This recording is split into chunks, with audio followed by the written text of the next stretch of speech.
Le 20h45 sur ATV Sénégal. Mesdames, Messieurs, bonsoir. Bienvenue, c'est parti pour le sommaire.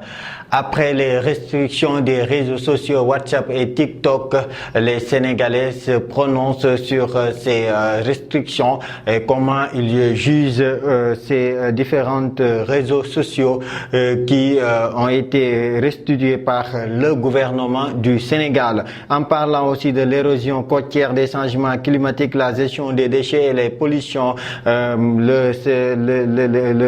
l'ONG ENDA se retrouve avec les partenaires des collectivités territoriales pour parler de ces différentes options des changements climatiques et en finir pour parler aussi des attaques meurtrières du bus de Yarakh. Le gouvernement du Sénégal en a apporté des précisions avec le ministre Abdou Karim Fofana qui a parlé aussi des différentes des personnes qui ont été victimes de cette attaque. Mais telles sont les grandes lignes de cette édition. Mesdames, Messieurs, installez-vous dans un instant, c'est le développement. Bonsoir et bienvenue sur RTV Sénégal. Nous démarrons cette édition par les restrictions des réseaux sociaux notées ces temps-ci par le ministère de la Communication de l'économie numérique qui a instauré une restriction des réseaux sociaux depuis les récentes manifestations qui se sont produites après l'arrestation de Ousmane Sonko, leader de PASTEF. Les réseaux sociaux WhatsApp et TikTok ont été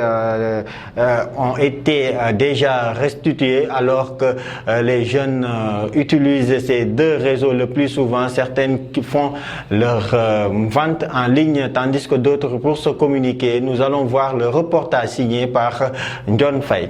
Pour éviter les troubles à l'ordre public et les violences, l'Internet est coupé depuis lundi. Cette interdiction peut être bénéfique s'il peut éviter les casses et permettre d'asseoir la sécurité de la population et des biens. Ces réseaux sociaux représentent quelques aspects négatifs qui dépendent de l'utilisation qu'on en fait. S'il est prouvé que certains groupuscules utilisent les réseaux sociaux pour pouvoir coordonner leurs mouvements en vue de mener des actions plus ou moins subversives, je pense qu'en coupant les réseaux sociaux, cela les empêcherait à pouvoir se réunir et en tout cas organiser des casses ou bien des jacasses ou bien même ce que vous avez vu tout récemment à travers le pays. Donc c'est une façon de pouvoir limiter les dégâts. Je pense que c'est nécessaire. Selon Arnaud Fall, la restriction des réseaux sociaux affecte son travail car c'est grâce aux réseaux qu'elle vend et fait la publicité de ses produits. Ça affecte un peu notre commerce. Nous faisons le vente en ligne par exemple. Comme depuis ces 3 jours-ci, je n'ai pas posté mes produits sur TikTok et sur WhatsApp aussi. Parce que la plupart de mes clients me connaissent mes produits par statut. Donc la plupart de mes produits, c'est vente en ligne. Voilà, donc...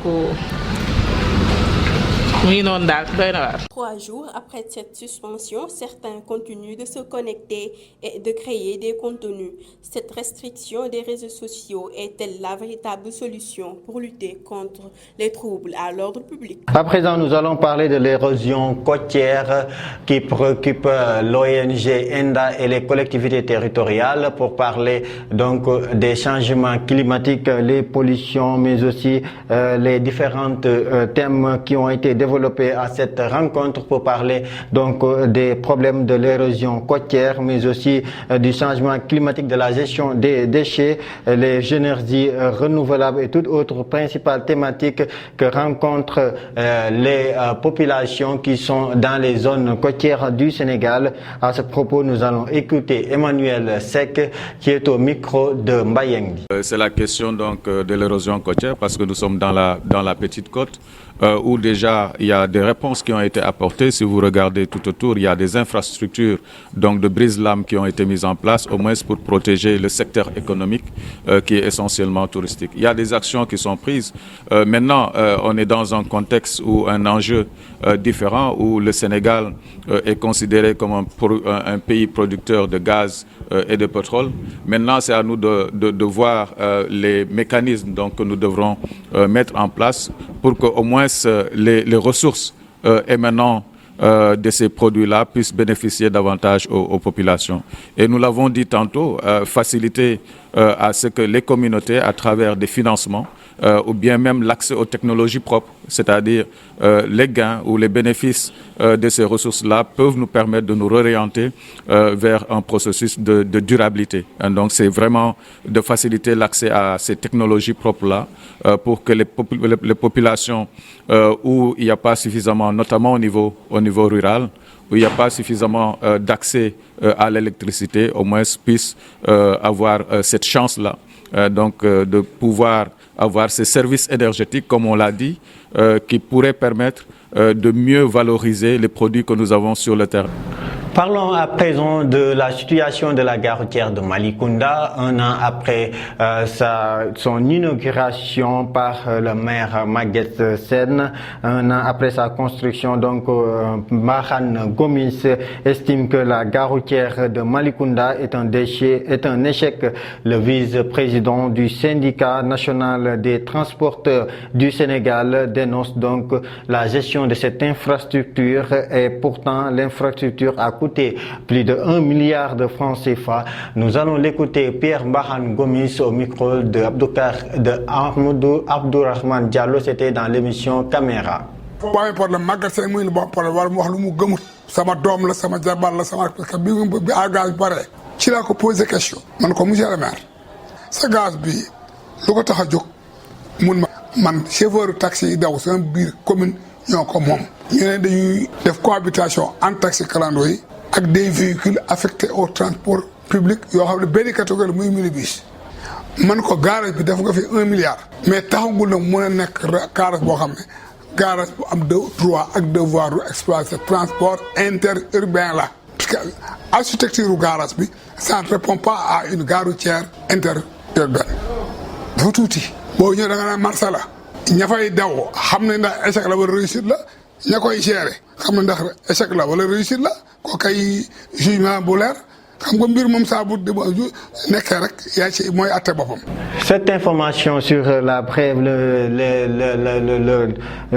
sur l'attaque d'un bus à Yarakh, Abdou Karim Fofana dévoile l'identité des victimes. Le ministre porte-parole du gouvernement a tenu à mettre un terme aux polémiques qui sont suivies sur l'attaque d'un bus à Yarakh mardi dernier. Abdou Karim Fofana a donné les noms, donc âge et adresse des 5 blessés lors d'une conférence de presse ce jeudi. Il s'agit de Boubacar Baldé, âgé de 35 ans, résident à Djamougen, de Famara Fall, 73 ans, habitant à Yarakh, et de Modou Gueye, 60 ans, habitant à Kermessar, ainsi que de Soukari Kamara, âgé de 11 ans, habitant à Yarakh, et Khadissar, âgé de 41 ans, une habitante à Koloban. Selon le ministre porte-parole du gouvernement Abdou Karim Fofana, ces dernières ont été pris en charge par les services médicaux de l'État.